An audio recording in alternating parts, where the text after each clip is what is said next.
सियासत है बुढ़े मकाना दे हाथ विच, ये मकतब इदारे गवारा दे हाथ विच। खुदाई मुल्क को सलामत रखे, ये शीशे दा गारे लोहारा दे हाथ विच।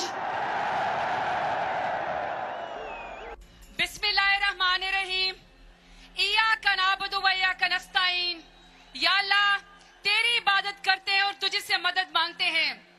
मेरे वसेब दे लोगों, मेरी भेरी ते बिराओ, अस्सलाम वालेकुम साउथ पंजाब।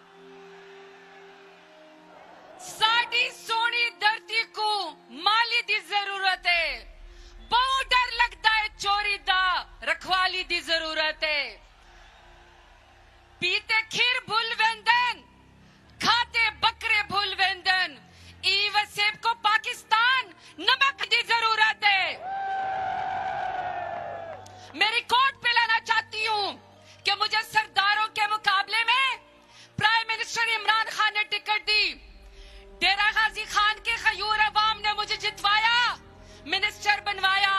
मेरी बहनें यहां गवाही देंगी कि इज्जत इसी मट्टी के खमीर में शामिल है।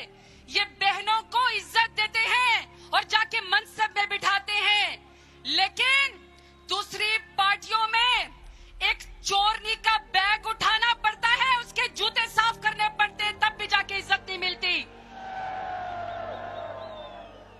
मैं सिर्फ पूछना चाहती हूं कि क्या इमरान खान का कसूर ये था कि उसने मेरे सराय की वसेब को 3.25 साल में 600 अरब दिए और इस दफा 540 अरब का पैकेज इंपोर्टेड हुकूमत रोकना चाहती है, मेरे लीडर ने दिया।